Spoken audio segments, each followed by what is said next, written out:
Initially reading the short story, The Truth of Fact, The Truth of Fiction, and being asked to look at how memory function, I noticed the distinct difference between factual and emotional truth. In the first of the two short stories within the story, Jinji realizes the actual truth can be different from the emotional truth when the tribal leaders retell the story of their lineage completely different from what actually had been recorded.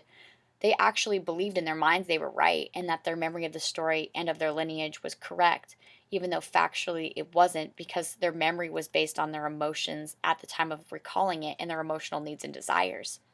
In the other of the short story, the narrator recalls a certain event with his daughter completely opposite of what actually happened.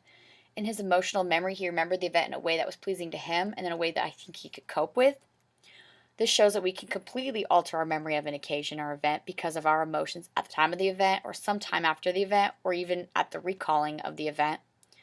I read the article Tip of the Tongue Syndrome, Transactive Memory, and How the Internet is Making Us Smarter.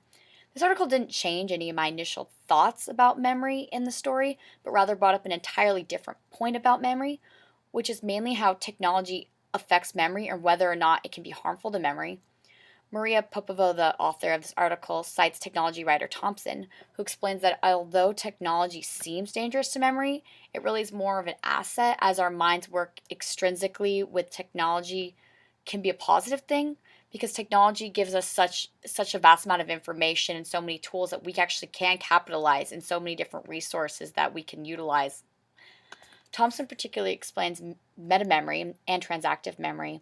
and how, in a sense, especially with romantic partners and coworkers, we often place different memory burdens on others when we discover our own memory strengths and weaknesses in others. He explains that you can do this with technology as well. It's just harder because it's harder to understand how exactly technology works.